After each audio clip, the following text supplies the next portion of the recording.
programs probably said Romans 12, 4 through 8, but we decided to give you a little bit more this morning and read 1 through 12. And of course, it's Paul speaking here. I beseech you, therefore, brethren, by the mercies of God, that ye present your bodies a living sacrifice, holy, acceptable unto God, which is your reasonable service. And be not conformed to this world, but be ye transformed by the renewing of your mind, that ye may prove what is that good and acceptable and perfect will of God. For I say, through the grace given unto me, to every man that is among you, not to think of himself more highly than he ought to think, but to think soberly, according as God hath dealt to every man the measure of faith. For as we have many members in one body, and all members have not the same office, so we, being many, are one body in Christ, and every one members one of another.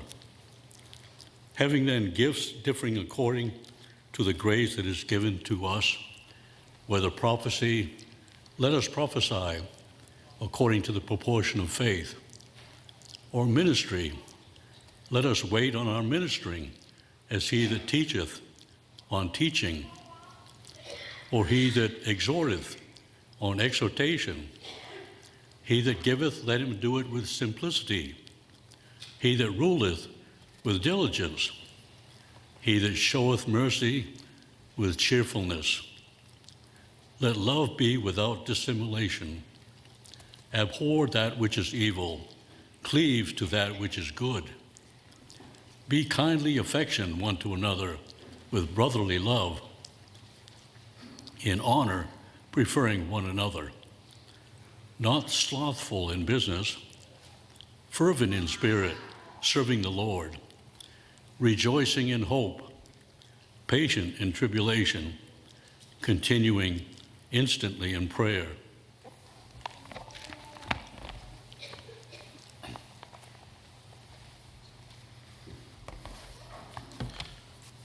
My mind became my worst enemy this morning already. I told Cindy driving here that my head was full of so many things, and I was ready to get them expounded and jumped out right in front of Steve. So I apologize, Steve. Thank you for reading that. As I said, Jed and I got to kind of change roles here today, so it's a little different. But glad to have him up here. I don't think we had to coax him very much. I think he was itchy to do it. I think he and Brett thought about wrestling, and I think Brett just gave up. But as we talk about, every year this would be the third year I think in a row that we've talked about, and I write it up as the budget talk, but to me it's more of a review of what we did the past year, but also of where we're headed, to set some goals, to be thinking about what we're going to be focusing on. I'm going to ask these guys to hand these out. There's going to be a sheet that looks much like this one. Matter of fact, it's exactly like this one. The colorful side will be the one we're on first, and then the black and white side on the second. But as we think about the passages that Brother Steve just read, when I first started, as he said, I was going to start it at about verse 5 and run through down about 8. And the more I thought about it, I thought, it's really good to read that whole passage, especially when you start at verse 1. If you've been in the adult class a little bit, was it about a month ago now? Jed had been taking us through spiritual gifts, about the things that we have abilities to do. And the Apostle Paul here, I think, paints a picture that's both simple but profound and very meaningful to us as individuals, to us as a congregation. We're not just if you will, part of a collection of loosely connected individuals. We're not. We're a family. We talk about that a lot. We have to work together. We have to work smoothly so that each individual can use their gifts to make the whole better. And each individual is very important. You think about your own body, and Paul uses that example, or the example in the Bible, talks about us. Would I celebrate my eyes? Yes, I wouldn't want to give up my eyes, but are my eyes more important than my hands? Because if I don't have my hands, I'm going to be basically hamstrung quite a bit, right? Or do I think about my legs more than I think about even my lungs? Every part of our body works together to make us effective, to contribute to our well-being.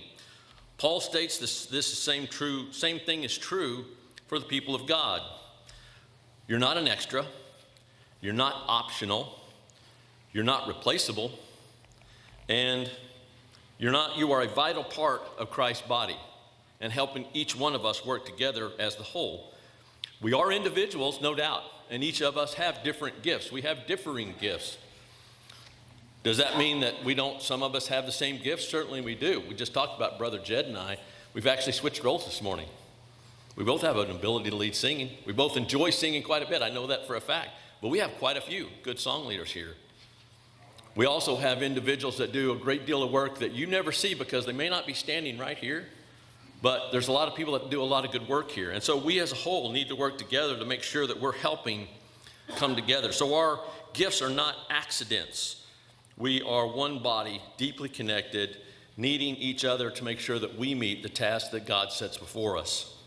And so when you step into that God-given role, the whole body becomes stronger, healthier, and a much more functioning church. Our gifts are not an accident. Paul doesn't rank them. He doesn't say that one is more important than the other. He does say one thing. He simply says use them. To use our abilities. Spiritual gifts are abilities that are given to us by God to serve others, to build up the church, and to help one another succeed. These gifts should be used to spread God's word, not for self-glorification. They're not used to make me look good. That's not the goal of any of the gifts that God has given me, of any of the gifts that God has given you. It's not to make us look good, it's to make God look good. It's to glorify God, to do his will, to do his work. The various gifts that are covered here: prophecy, speaking with faith and with God's word, ministering, to serve well, teaching. Boy, do we need teachers. You know, when I first started here and took over the role as an elder, the other two graciously said, "Here, why don't you take over the education group?" I was like, "Sure." And they're like, "It's a death knell." I was, you know what? We have a lot of great teachers, but we need more. We started off with a plan to build our teachers. We need more. If you have the ability to teach and you're not teaching, come see me. I need you. I need you greatly. We have some teachers that have been teaching quite a long time. We could use a break in spots. How about exhorting? I'm encouraging you right now because that's what exhorting is. I want to encourage you to use your gifts. Giving. Obviously, as we talk about a budget, we can talk about financial giving in dollars, but giving is much more than just your money. It's your time. It is your gifts. It is your ability. He says, in the King James, it says with simplicity, but if you look at other versions, it talks about generously, liberality. If you have the ability to give, you should be giving liberally.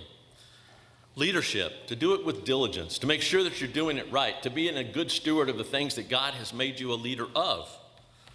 And mercy, showing compassion on individuals, on others, both inside and outside the church.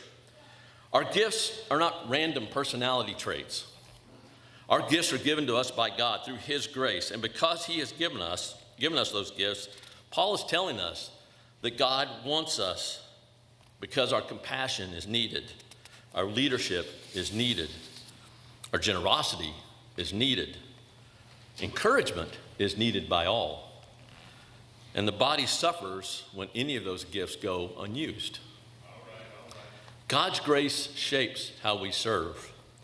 Paul reminds us that our gifts come according to the grace God has given us. That's what we've received from God. That means three things. We don't boast because God's given us something to use. We don't hide because God wants us to use those talents, and he's given them to us for a reason. And that God bestows different abilities through his grace and not our merit. It's something that God's given us. I've told the story a couple of times. Many of you probably heard it, but I'm going to say it again. When I was younger, maybe some of these young men's age, maybe a little bit younger, we had a church. We had a Roger Rankin there, the deacon who was in charge of rounding people up. And all of us young guys, we were still, I think, about in high school, maybe right out. It had to be high school because I got a little smarter as I got older. But we would know in between Bible class and worship that Rob was going to be looking for people. And we could go outside and we could stand at a corner of the building where we could see if he came out one door or the other, and we would go the other way. I can't hide. That's not my job to hide. I don't hide anymore. I did as a youth, but I don't anymore. We also need to serve with sincerity. Paul adds a simple but challenging instruction when he says, whatever your gift is, do it wholeheartedly, with all your might, with everything that you have. And if you've got one gift, do it well. If you've got 5 gifts, do them all well, because God knows you can do that. God cares not only what we do, but how we do it. How many times did he tell the Israelites, they serve me with their doing, but not with their heart? That's what God wants out of us, service from our heart. Not because he told me to, not because I have to. You know, I got corrected with that a lot of times when I was a kid, when I said, yeah, I have to go to church. Boy, did my mom jump on me when I would say that. My dad too. No, you get to go to church. You get to go to worship. We get to serve. And so as we're talking about the budget, as we're talking about 2025, as we're talking about what we plan here for this year, I challenge you to think about the gifts that you have. Don't sell yourself short, but think about what you can do to help us attain the goals. Think about what you did this past year to help us reach the ones we did. We did a great job this past year. Think about what you did and what you can do and how you can do it, who you can help others. There may be others that have the same gift as you. Maybe you can team up. Maybe you can help each other become even better. So be thinking about that. So as we talk about our gifts and we talk about the year, let's see if I got it on. Yeah, it's on. There we go. So I look at how we do. I always like to look at the year in review first, because I think when we talk about it, we say, hey, we set goals this same Sunday, or at least the second Sunday of last year. We set goals, and it's how well did we do? And we look at them on a big picture, and we say, well, within a budget, we came within $1,000 spending exactly what we said we were going to spend. Not too bad. But on our contribution, we contributed over $22,000 more than we did last year, or what our budget was. That's pretty special. Now, I would tell you that we did that by about 5 different Sundays that we had some pretty big contributions that helped us get over the top. Without those, we probably would have been a tad bit under on the average. But we had those, and they come in. And as I've talked with the other elders, we continually say, we set a budget and we go for something because God's going to bless us the way he needs to bless us. He's going to help us do the things that we need to do. God blessed us well this year. So net, we spent about $21,000 less than we took in. So we've built our cash reserves up a little more. If you also remember when I stood up here last year, we talked about we had an accounts payable from an insurance company because of our roof situation that we replaced near at the end of 2024. And that money came in. It was about $47,000. That money has been sitting in CDs for the past, since we got it, and it's gained a little bit of interest, about $1,200 in interest. And so we're doing pretty well, How about if we look at how we just did in general, if we start breaking it down? We had some areas that we were overexpensed or over budgeted and under budgeted. As we look at items that we overspent, we understand where we got there. Some of them we just said, yes, we're going to go there. As I talked about, we had the issue, you look at that very first one, building and grounds. We've had, what is this now? I think the 3rd or 4th year in a row that we've really focused on what we can do to upgrade the building, to upgrade the facility, make sure that we're staying in front of what we do on the maintenance and repairs. Now we have come to a point that almost every level, on this first level, any of the rooms that we would have done except for this one and the library have been completely gone through. We've painted walls, we've replaced ceiling tiles, we've replaced lights, we've replaced carpet. We've done all of those things except for the library. If you go to the 2nd floor, that's where we did most of the work this year, is we replaced all of that carpet up there except for the decoration room. That's going to be on the list this year. Every room that needed painted got painted. Every room that needed ceiling tiles put in, every room that needed lighting put in has been done. Hall's been done. All those things have been completed this year. But you say, well, then why did we go over? Because we knew where we were. Well, the fact is that when we crawled up into the ceiling last year, when they were doing the roof in 2024, we looked up above the classrooms right over there and we said, we really don't have much insulation up here. And so Stephen said, we need to get that done. And so we did that. That was a little over $3,000 of a $6,000 overspend, okay? That's the majority of where it was. Also, we've taken on new ones. Matter of fact, we had this kind of, I don't know how many of you guys want to take your gifts, but I would much rather be Joe, who's holding the ladder, than Stephen, who's leaning over the building right back over here trying to paint the fascia board. It was fascia board that had to be replaced when we replaced the roof. Or you've got the Three Musketeers. I've got two guys in hazmat suits, which is Stephen and Rob, or Tim and Rob. And then I got Jed. I don't know if he is doing a slam dunk or if he's falling through the ceiling. I'm not sure when I caught that picture, but yet I know that they were all up there putting in insulation. There was work to be done. People answered the bell. People stepped up and said, I can get it done. And I don't blame Rob or Timothy for putting on those suits, because if you don't, you're going to come out of there really itchy. But it was a lot of work to be done. I think, what did we do, Tim? 3 different times we had to go up there to keep getting all the insulation finally. But we got it done. And I think we're seeing rewards from that. So as we look back at it, we say, well, what else did we spend money on? Our office expenses, I would say this is the one that probably surprised us the most. And it's probably more my fault for not looking through the numbers last year. One of the key items, there's 2 key items. The first one is the fact that we replaced the office computer.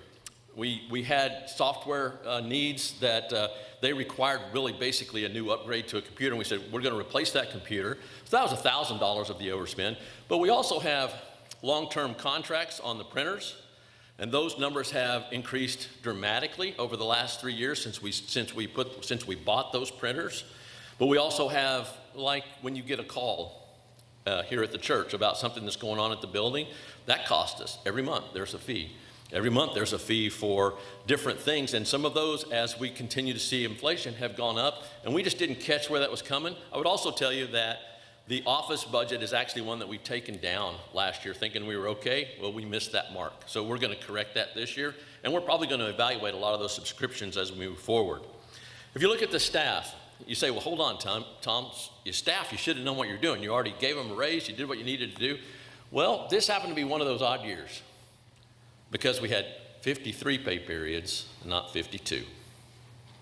So one week, different salary, and we had a little bit of what I would call, I think even in our system, we call it contract labor. In other words, if somebody's on vacation, like maybe Tanya or Jana, and we need to fill that office role, or we need to fill the janitorial role, somebody will come in and they'll get paid for that. So that's a little bit of that extra, about maybe $1,000 of that, roughly. So we feel like we here again, we know where we're off, we know why, and I'm good with that, knowing that it was just a pay period issue. Matter of fact, because of that pay period issue, we even decided at first we were just going to short Jed and not worry about it. And guess what? Leslie goes, what's the problem? And we said, yep, our problem. And we got it corrected. But seriously, it just caught us off guard, said I didn't think about how that would affect us. Jana called and said, hey, what do you think, Tom? And I'm like, yeah, sure, don't worry about it. And then I didn't realize that he really wasn't getting his full check. My bad. Youth activities, that's another one that we are never afraid of. We are never afraid of spending money for our youth. We've always funded that well. We actually pulled this back a little bit this past year because of some different things that we were seeing, because we do things in Bubba's. But we also changed what we were doing as far as accounting. As many of you know, we've got 2 vans, but one of them was like, we're not taking it on any kind of a long trip or anything such as that. It can stay local. So if we ever need a second van, we just said, we're just going to rent one. We're not going to go buy a brand new one. It might cost us $40,000 to buy a new one. We're not going to spend that kind of money right now. So if Brett needs an extra one, we just send it. We go to LTC, we're going to need a second van. Maybe we go on a trip, we need a second van. So he said, we're going to do that, but we're also going to expense it to that category. It happens to be youth, maybe a trailer as well. So really all of the extra transportation costs for the year fell in the youth group, just did. And we said, okay, we understand that. We see how it's going. We don't want to worry about the van. We don't want to let those overages take a place. So we're going to be looking at that this year, but we're going to continue to do that. But we know, here again, we know why it's over. And as long as we know why, we're good, okay? Now we can look at a few of those items that are under. Each one of those are pretty simple. Benevolence, we never know where we are. Matter of fact, I've talked with Roger not long. It might have been in the end of middle of December probably. He said, Tom, I can't believe we're under budget. He said, it just seems like we've done more than that this year. And I think that's a credit to him because he does a wonderful job of working with individuals that are in need of help. And if you look at the list is very extensive of what we've done. We budgeted more money than we actually spent, and that's a good thing. But guess what? If we got to our budget item, we're not going to stop. That's something that we're going to continue to do because that is a work of the church. That's something that we need to do. If you look at education, we just happened to underspend. Most of that was because we didn't spend quite as much money on VBS material as we have in the past, but we're going to keep that number unchanged. Guest speakers, because we have Brett and Jed here, most of the time we don't have to have a guest speaker, so we kind of cover that, so that's another one that wasn't spent. Insurance, we knew coming in that we were going to have a new insurance company. We weren't exactly sure where the dollars were going to come in right at the end, so we budgeted a little bit higher just to make sure that we were covered, and we came in under budget. Missions, as you know, is one that we have focused on greatly over the past 3 years. We are still doing that. We actually found a few extras that we will talk about here in just a minute, items that we can spend. We're tuned in with a couple things that are guarantees every year, but we're also looking at opportunities as they come our way. And then last one is utilities. And I think this is where some of this building upgrades, the changes that we've made, because we've added the insulation as we talked about. We've also changed a lot of the thermostats to where they're more controlled and controllable, to make sure that we're trying to manage that. And I think we're starting to get those dialed in a little bit better. They're way too complicated for me, so we let Timothy kind of deal with those and make sure they're handling right. And I'm like, sure, whatever makes sense. But I think we're seeing those dividends. This is the second year in a row after we had our highest year where we have continually been under budgeted on our utilities. So we're really, quite frankly, happy about that. We're happy where we are and happy on where that spend has been. So after we look at that, I'd like to look at maybe, like I said, these building upgrades. That's one that we've been focusing on. So let's hit that real quick and talk about what we've done. All the carpets have been replaced. No big changes there. We do have the decoration room and we do have the library still to do. When we get those done, that's 2 big projects. When we get those done, the next one's right here. And that's the biggest one. The carpet's been paid for. The carpet for the auditorium has been paid for. We have plenty of adhesive. Matter of fact, we bought enough adhesive this year, we probably got extra. And so we may actually be able to sell some of that back. All the rooms that have needed to, as I said, have been painted. Here's a look upstairs now for those of you who don't get upstairs very often. That one is the hallway.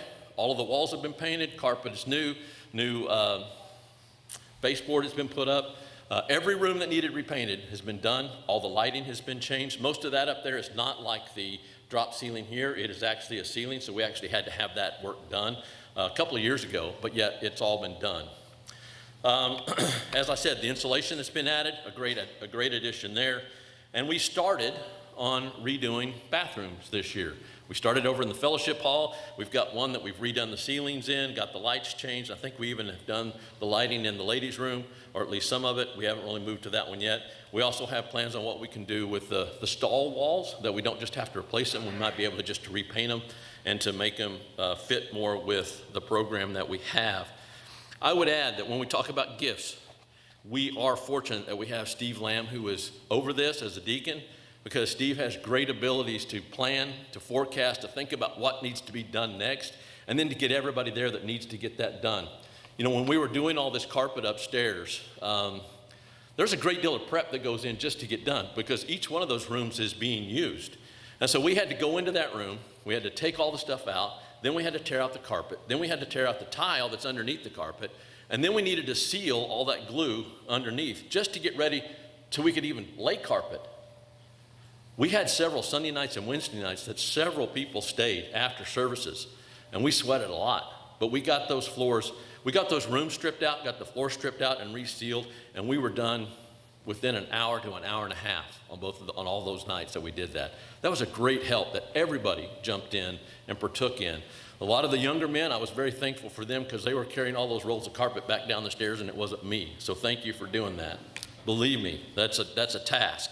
But here again, that's coming together. That's coming together as a group and building up what we're doing and coming together to make something happen. And we've made very short order of it. And that work is greatly, greatly appreciated. And all those that have helped lay carpet and helped move carpet, we were actually out on the parking lot with a forklift when we first got that, cutting it and rolling it up. Everybody that's helped do that, wonderful job. But I do definitely appreciate Steve and what he's been able to do for us. We're very lucky to have him doing it. Also, our mission work. We continued our support for Heritage Bible College for $1,000 a month. That's ongoing. We also had the opportunity this year, one of our other supporters of Heritage said, hey, I know they have when we first got into this, June was in the process of just trying to build up that building. I mean, they were doing a lot of repairs to it. That was our first foray into working with them. But he had gone on, excuse me, and had basically a private loan just to finish up some of that. And it was at a fairly high interest rate. And us and one of the other supporters said, hey, we need to get that off the back of the school to get that done. So we had some supporters that sent about $14,000, and then we found out that it was a little more than that. We added another $1,000, paid that off, and it was at like a 17% interest rate. So it was one of those that you're like, we got to get this done. Difference between here and the Philippines, just think about that. But it was actually through Navy Federal, so it should have been better, but it wasn't. We've continued to support the work in Nigeria with Brother Felix, about $1,700 a year. We had an opportunity brought before us this year to help out at Flint Hills Camp. You know, every year they come in and they close down the school in the fall or in the winter. And then in the summer, when they come back up and start to get ready for camp, there's always stuff that needs to be done. There's work that needs to be accomplished. There's things that need to be replaced, prepared, and to help meet that budget.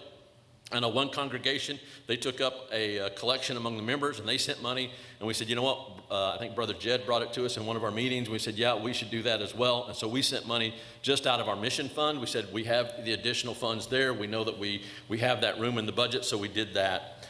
And then kudos to the congregation. I know this is a part of the budget, but the work that we did with the disaster relief for the Alermo family was greatly appreciated.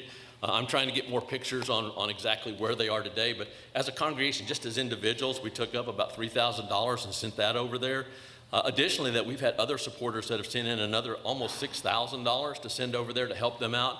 We're actually in the situation right now. We are checking with the Alermo family of what other needs they have, if they need those funds. If they don't, we're going to contact the other supporters and say, hey, we think they're okay. Are you okay if we keep those funds and use them elsewhere, or do we need to send them back? We're going to make sure that they get used accordingly, but yet that tells you the depth of devotion that people have to the work over there. This was, like I said, we just sent out a letter to, I forget how many emails. I think we had 50 or 60 emails, and I wrote up a deal, sent it out, and we got, like I said, about $6,000 to send to them. We continue to search for opportunities to do stuff in our outreach mission fund. We weren't really given a shot this year, but I would say that there's some other things that we do that don't have to be financial. You know, this year, I think it's 2 years running now, Brother Brett and the youth group has actually helped out the Augusta Church of Christ with their VBS. That's an outreach. That's a mission. And I think, Brett, if I'm not mistaken, it was like back to back with ours, right? So Brett was pretty tired after a couple of weeks. But a great job there to help do that, taking some of our students over, our youth group over there as well to help do that. Really appreciative of that work. The other thing with the mission work is, as you know, a little over a year and a half ago now, we decided that the elders would take on the oversight of what's going on over there in the Philippines, and we continue to do that. And I'll be honest with you, it's a joy. We meet with Brother June every other week via internet, and it's almost like he's just right in the room with you. It's really strange to be talking to somebody 13 hours away on the other side of the globe, but yet you can discuss the work. I will tell you this though, we meet with him at like 5 or 6 p.m. our time, and it's like 7 a.m. his time. So that's a little different, but it's the one time we can kind of find that we can work together. You can look at all the things that they're doing there. The school year is the biggest thing that changed this year. In the nation of the Philippines, they changed their calendar for the school year to where now they are June through March and not, which would be our normal school year, like August through May. So last year, in 2025, when they had graduation in May, they normally would have a break, and most of the students would go out and be working with other congregations as part of their work. But this year, literally, I think they took a week off and went right back into school to start the next school year. And so they're going to finish that up now. This year, they will finish that up here in March. And if you remember, this summer, we didn't get to see June because he was tied up in school, but he's planning to come back stateside in April, and we'll get to see him then because he'll be here. We're planning to do quite a bit of planning with him over what we're doing right now and where we're headed, but that work continues. As you also know, the second level year 2 students, one of their jobs is always to plant a new congregation. Last year, matter of fact, Kate Lalermo was the valedictorian of that class. That class started the church in Balawan. That church is doing well enough now that they're looking to put a full-time minister there. They think there's enough work going on, enough Bible studies that need to be met during the week and other things. They're wanting to put a full-time minister in that position. They're still going to need supported there, but yet right now they're supporting that with the weekend preachers coming from the school, but their plan is to get a full-time preacher there.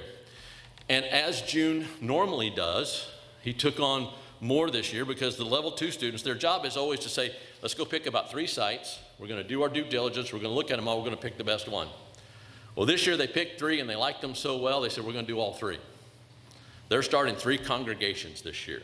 Now, there's some synergies which help. So the one at Baknotan, that one is actually near Balawan and Luna, which are 2 other congregations they started, so they can get a little bit of support from that. It's another reason they need a full-time preacher at Balawan, because they're going to take on another one at Baknotan.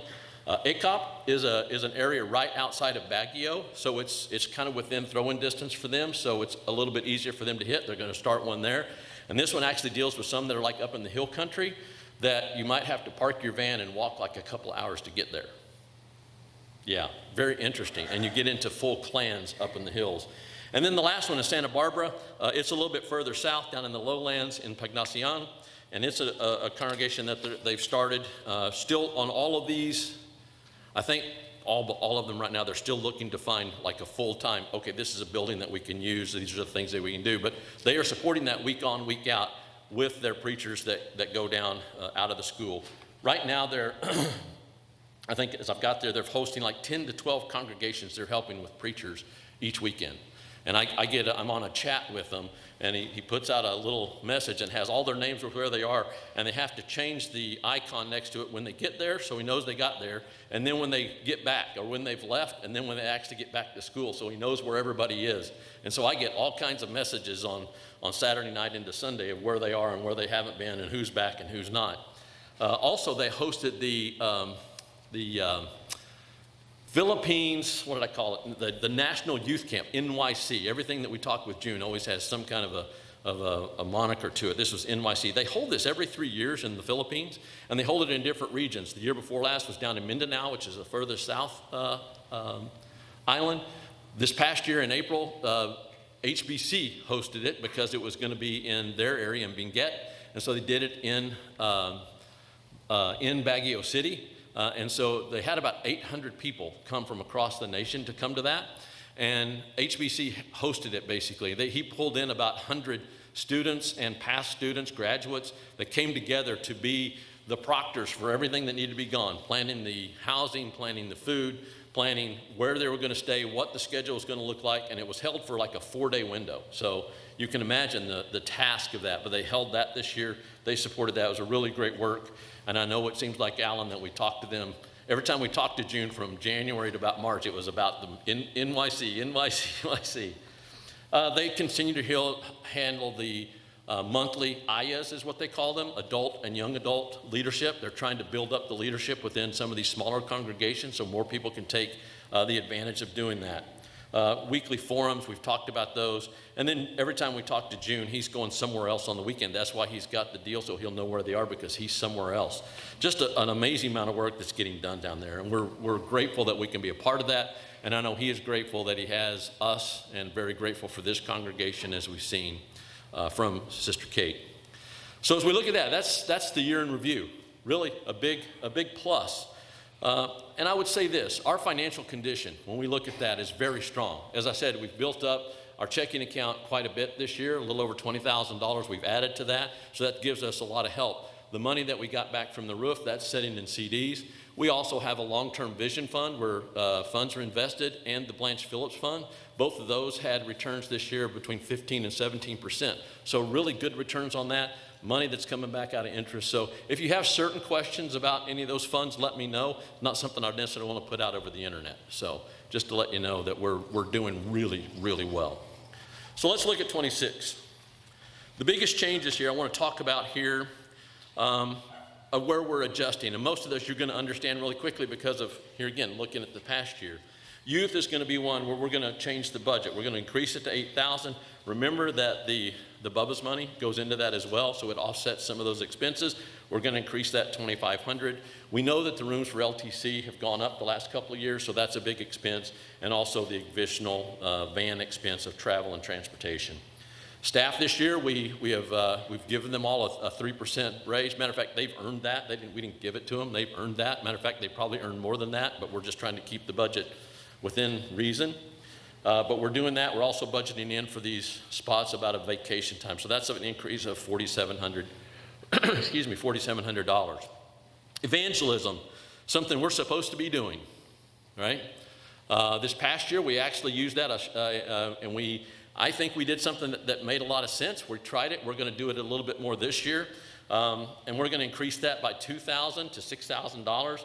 We sent out mailers right before the carnival. We sent them out in August, and I'll show you this, August, but we sent it out to, and we picked specific areas in the city. So basically around Pawnee and Seneca, an area around there, and then some of these apartments that were down right near the river in the downtown area that's really getting built up, to reach into those individuals and see what we could do. So this is a look at the flyer that we sent. It's just a card that, I don't know, is about a 4x6, maybe a little bit bigger, 5x7. This would have been the front of it. I think Jana did most of the designing on that to get it sent out. We sent that out. Here's the back side of it. It tells them what we're doing. It talks about the carnival night. It gives them the time. And we sent that out. And we got I guess I would call it a statistics sheet from the company that did it. So we sent out, if you can see in our mail pieces, we sent out 8,311 of those cards to different addresses, and they were not commercial addresses. These are residential addresses. We made sure of that. We sent them out on the 18th of August or the 17th of August. Some of those mail addresses, I didn't even know you could do this, but they have like I forget exactly what Jana called it. It's an informed delivery. So they get an email telling them what's coming in their mail, which I find that kind of interesting. But so we sent out on top of that another 4,853 emails with that in it. Of that, 2,812 are actually opened. They obviously didn't send it to me, because if I get an email and I don't know it and I don't know the address, I just delete it. But we got some click-through. We actually had click-through past that of another 38 that went all the way into and read and did it. Is that a 1% response? It doesn't sound like huge, but it is a response. And we have proof that it works, because I know Jed and I kind of counted between us at the carnival, and we met somewhere between 15 and 17 individuals or families that told us they came because of receiving that card in the mail. A whole lot more than we thought would happen. So we're going to plan on doing that a couple of times this year. Probably going to tie them to events, maybe like VBS, maybe the carnival again, maybe something else. We're definitely going to do one back this way. We've also looked into, some of you might know, the house-to-house, heart-to-heart. That's done, that's a work of the church. They will send those things out as well. It's actually a much glossier. It's not just a card. It's actually, I think, about 4 or 5 pages and a glossy work that's put together. We can even put our own articles in it and then send it out. So we're planning to do that this year. That's why we've increased the evangelism this year. Additional changes, as I said, the office is one that caught us off guard this year. So we're going to, excuse me, we're going to move that budget up to basically meet about where we were this year. Which, because we don't have to buy a computer, that should also cover us on what we think maybe some of these subscriptions will go up. Sometimes you don't find out till after the first year that the subscription now has changed. Instead of $60 a month, it's $65 or $70. So we're adding for that. Building and grounds, as I said, we're going to continue on our upgrade process. We're putting a little more money in there because we're going to hit these bathrooms fairly hard this year. There's a couple other things that I know Stephen and I have talked about that we're like, we might do this and we might do that, but we're going to see what gets done as we go along and how the budget looks. That's why we were able to do it last year and do some other things, because we said, okay, we're okay. And I know Stephen would come to me and say, you sure? And I said, we're fine. We're good on the budget. Just go. Just keep going. And he does. He just goes. And that's wonderful. He's back there grinning at me right now. But like I say, the library, the decoration room, we need to get those done. We need to get the hallway, the stairways done. Those are not done yet. Once we get that done, the only thing that'll be left will be this room. And that's just a wonderful process that we've gone through. Like I say, we're going to finish working on the bathrooms hopefully this year. Everything that can be touched in there, if it needs to be touched, we're going to work on it. Whether it's the stalls, whether it's the floor, whether it's the ceiling, lighting, paint, whatever it happens to be, we're going to work on it. This last one is interesting.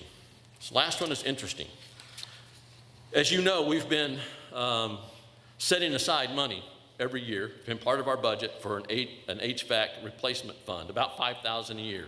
That's part of that extra money that's sitting in our checking account right now, and the fact that we've funded that the last couple of years.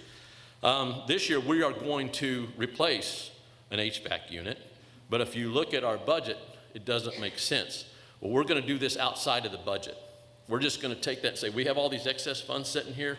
We're going to replace one of the units, but we're going to do it out of the excess funds. Like I said, we were over $22,000 more this year, and we were already in good shape.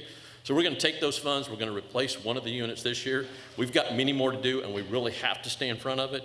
I think this year Roger spent, just on parts, but believe me, if Roger hadn't have done it for us, it'd have been triple this. I think it was a little over $1,000 just on repairs to some of our units. So if we can now go in and replace some of these, and we leave it to him and say, Roger, pick the worst one and go after it. That's basically what we do. And he and I know Phil helped us a great deal on the first couple that we did, and that work I think is paying dividends. I think that's another reason that we're seeing some of these utility costs lower. But that's how we're going to do that this year. So you won't see it on the budget. It's not one that adds to the budget, but yet it is part of the budget. And as I always like to do, I like to look at it in two categories: physical properties and evangelism. So real quickly, as we look at physical properties, technology, miscellaneous, transportation, property tax, those are all going to be unchanged. We are going to change building and grounds. We just talked about that one. Insurance, we're adding about $1,000, and I think that's going to be pretty close to where we're going to be from the information I've gotten from Jana. We are going to increase the office expenses, about $2,500 to make sure we cover that, but we are going to be addressing those subscriptions that have gone fairly high. We are going to take the utilities down about $1,000 because we've been, like I said, it was $2,700 we didn't spend this past year. So we're going to pull about $1,000 to keep the weekly budget a little bit lower. That still allows us a 9% increase over our 2025 expenses, and we would still be under budget. So we feel pretty confident of that. So about 45% of our budget is going to be the physical properties. Then we look at evangelism, advertising, education, fellowship, missions. All of those are unchanged. We're still allotting all of that to those. We are going to increase evangelism, as I talked about, because of what we're doing with the flyers. Staff, as we talked about, because we are going to continue to make sure that we're trying to keep pace with inflation and things such as that. And then also the youth group. We want to fund that. We want to make sure that it's taken care of. So all three of those are going to be bumped up. So that's going to make our evangelism part of it is about 53%, maybe 53 and a half. And you say, well, that doesn't add up to 100. No, that's because we have benevolence. We never know where this one's going to be. We try to do the best we can. And like I said, that is never a goal that we're searching to hit or to miss. That is just a number in the budget that provides for what we think is fair of where we're probably going to be. I'll be honest with you, if the funds are there and it needed to be double because we really saw the need, that's what we would do, because that's what our job is as a church, is to provide benevolence when it's needed. So we have that scheduled in. So as you look at our overall budget, we're going to be $4,481 a week. That's just under a 4% increase from last year's budget, but that's 5.5% under what our average was weekly in 2025. Remember, we had those 5 bigger ones, but yet it's still under what we gave in this past year. So we think it's attainable. We think it's doable. We think it continues to set goals for what we need to do here. We want to continue to make sure that we are putting our best foot forward to reach those goals, to use the gifts that we have, and to make sure that everybody is able to have a part in that. And so as we look at the last little bit, we think about the questions that we asked at the beginning. It's like, we have our gifts. How are we using them? Are we making sure that we know the gifts that we have? Because sometimes we may not even know. We just need to step out and try. Are we currently using them to serve God and to serve this church? Because if we serve together, this church will be stronger. That is no doubt. We've proved that time and time again. What specific actions can you take with what you're doing today? It may be by yourself, it may be with others. Sometimes you have an elder or a deacon that's just waiting for somebody to ask, what can I do? Because believe me, we have things to do. As I said, you want to be a teacher? Just come see me right after services. I'll find you a spot. I know we will. And do I use my skills to make the body here at Emporia stronger and better? I think that's at the end of the day where I look every day, is am I doing everything I can do? And that's what I would ask each one of you to do as you look at this and you think about that. Take that piece of paper home and look at it. If you've got questions, ask us, because we are an open book. We want this to be an open book. As we think about this, obviously this is not a sermon that necessarily convinces somebody of where they are with God, but yet we know. Where are you with God today? Are you using your gifts? That's key. Have you been serving Him? That's key. Have you gone astray? That would be really key. Do you need to be baptized? That would be extremely key. If we can help you with any of those ways, if you have a concern or you wish to be baptized, we'd ask you to come now as we stand and sing the song of invitation.